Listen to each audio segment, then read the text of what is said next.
लंका में समझ लीजिए कि 1 लोग भक्त हैं, तो कितना बचेंगे बेचारे, अकेले कहाँ बनाएंगे खाएंगे। लेकिन यदि मन उनका चंगा है तो उनको गंगा जी जरूर मिलेंगी, उनका ठिकाना लगेगा जरूर, ये सोच लीजिए। और जिनका मन नहीं चंगा है, सीताराम, जिनका मन नहीं चंगा है उनको रास्ता वही मिलेगा जो हमको कहना नहीं। हम खुद परेशान हैं कि कितना भूत हो गए, लेकिन भूत को मिटाने के लिए पर डे मैं अपना जप करता हूँ, आप लोगों से भी बताता हूँ कि इन भूतों को मिटा दीजिए। मिटाने के लिए जड़ आप इनको बंद कर दीजिए, जड़ बनाना बंद कर दीजिए। भूत को आप ही लोग बनाते हैं। भूत ऐसे बनता है जैसे आप खाएंगे अन्न वैसा रहेगा आपका मन, वैसा उपलब्ध होगा पुत्र। और जब पुत्र उपलब्ध होगा तो क्या करेगा, वो भी तो एक बात सोचेगा, पिताजी ये करते थे हमको भी करना चाहिए। तो पिताजी पूजा करते हैं तो पुत्र पूजा करेगा, और पिताजी नशा करते हैं तो पुत्र भी नशा करेगा। कहीं 10 में 1 निकलेंगे कि जो नशा नहीं करेंगे, बाकी पिता का सामान वो भी हो जाएगा। ये पूरी संपत्ति तो पिता के मैंने ले लिया, तो ये कौन सा लेगा। अब उसका क्या हाल हुआ, कहीं ठोकर लग गया या आप हत्या कर लिए, अकाल खाए मृत्यु हो गई, बन गए भूत। भूत बन गए, चलो उद्धव जी के वहाँ बालाजी का दरबार लगा हुआ है, सरदारी बैठे हैं।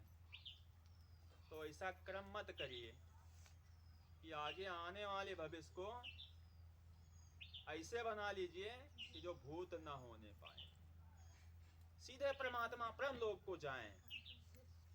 जो धर्मात्मा होगा, धर्म करेगा, हरि नाम गुणगान करेगा, वो सीधा परम धाम को जाएगा, वो यहाँ भटकेगा नहीं। आज हमारे यहाँ दरबार में मारे जाएंगे, कल दूसरे के दरबार में मारे जाएंगे, परसों किसी मुल्ला के दरबार में मारे जाएंगे। अच्छा ये बताइए, जिंदा आपका भाई हो, आपका पिता हो, आपका पुत्र हो, किसी के हाथ में मारा जाने लगा, देख पाओगे? उसके बाद में जब इस आत्मा को छोड़ के निकल जाता है ये आत्मा जी वाला, तो ये भटकता है, और भटकता है तब मारा जाता है, ले जाते हो आप, पिटाते हो, तो फिर देख लेते हो। तो उल्टा कर्म अपने अपने घर में बंद करवा दीजिए, निवेदन है बालाजी की तरफ से। बालाजी हर धाम में पहुंचेंगे, हर आप लोगन के दरवाजे पहुंचेंगे, हर घर में पहुंचेंगे, लेकिन अपने अपने घरे दीपक जलवा दीजिए, राम नाम की आत्मा से सत्य का दीपक जलवा दीजिए, बालाजी वहां पहुंचेंगे। लहसुन प्याज थोड़ा कंट्रोल कर दीजिए, नहीं चलाऊं है तो प्याज चलाऊं है, लहसुन बिल्कुल नहीं, लेकिन मंगलवार शनिवार को कुछ भी नहीं खाना है। कुछ लोगन को उल्टी कराही वाले को बहुत तकलीफ हो रही है कि हमारा तो आत्मा नहीं भरेगा, क्योंकि उनका आत्मा तो उसी में बैठा हुआ है। लेकिन मैं नहीं खाता हूँ लहसुन प्याज, क्या किसी से कमजोर हैं? हमारे यहाँ लहसुन प्याज नहीं मिलता है, हमारे यहाँ ठाकुर जी हैं, एक ठाकुर जी लहसुन प्याज खाते नहीं हैं। लहसुन प्याज का भोग इनके सामने कर दिया जाएगा तो ये क्या करेंगे, ये नहीं आएंगे भोजन करने के लिए, तब ये पत्थर ही हो जाएंगे।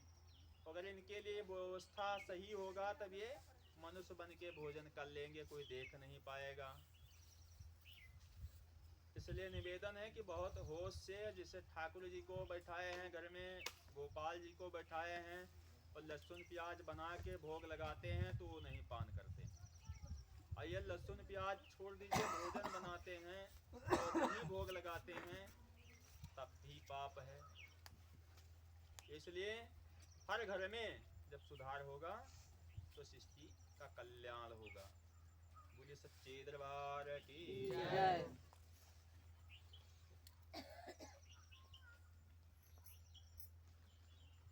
अपने अपने मुखार बिंद से सभी लोग बालाजी महाराज की अर्जी लगाएंगे और ऐसे अपने अपने मुखार बिंद से अपने आत्मा में कहेंगे कि हमारे घर का कल्याण करना, हमारे सब परिवार का कल्याण करना, और हमारे घर पे पहुंचकर आप संकट मोचन हैं, कृपा निधान हैं।